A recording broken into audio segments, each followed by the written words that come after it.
Barangay Hinebra, Jeremiah Gray mga bro, malaki ang chance na matrade at Hinebra bigman na gustong makabalik. So bumaba na talaga ang laro ni Jeremiah Gray mga bro dahil sa mga pinagdaanan niyang injury.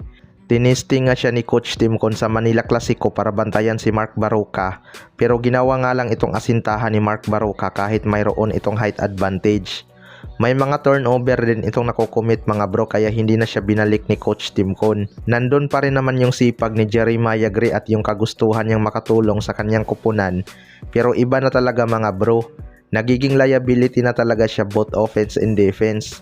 Malayong malayo sa expectation ang kanyang pinapakitang performance ngayon. Kaya may mga nagsasabi nga na malaki ang chance ni Jeremiah Gray matrade.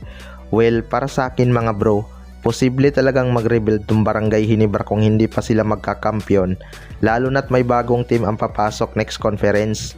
Kung talagang desidido itong Zamboanga Valientes bumuo ng malakas na team sa ating liga, kinakailangan talaga ng Barangay Hinebra maghanda lalo na't mag-aapat na taon na silang hindi nagkakampyon. Simula nga 2016 hanggang 2021, nagkakampyon nga sila taon-taon mga bro. Kaya kung matrade man itong si Jeremiah Gray, asahan natin na quality player ang kukunin ng Barangay Hinebra at hindi injury prone. Kasama na din siguro si Maverick Ahan-Messi sa matitrade next season. Sa kabilang banda naman mga bro, bigman na gustong makabalik sa Barangay Hinebra. Inamin nga ni Coach Tim Con mga bro na lumakas ang Magnolia Hotshots dahil sa pagdating ni Well Navarro. Hindi nga daw ito umimpak agad dahil kakalipat pa lang nito, pero kapag na-adapt nito ang sistema ng Magnolia Hotshots, magiging malakas daw ang team na to, lalo na ngayong playoff. Nagpasalamat naman ito na natalo nila ang isa sa mga pinakamalakas na team ngayong Philippine Cup. Kitang-kita din natin mga bro na hirap talaga ang Barangay Hinebra sa painted area dahil kulang nga sila sa big man. Si Japet Aguilar maganda naman ang naipakita at siya pa ang leading scorer. Hindi pa rin maitatanggi na mahihirapan ito kapag kalaban na nila ang mga top team gaya ng SMB at TNT Tropang 5G na may mga reliable big man.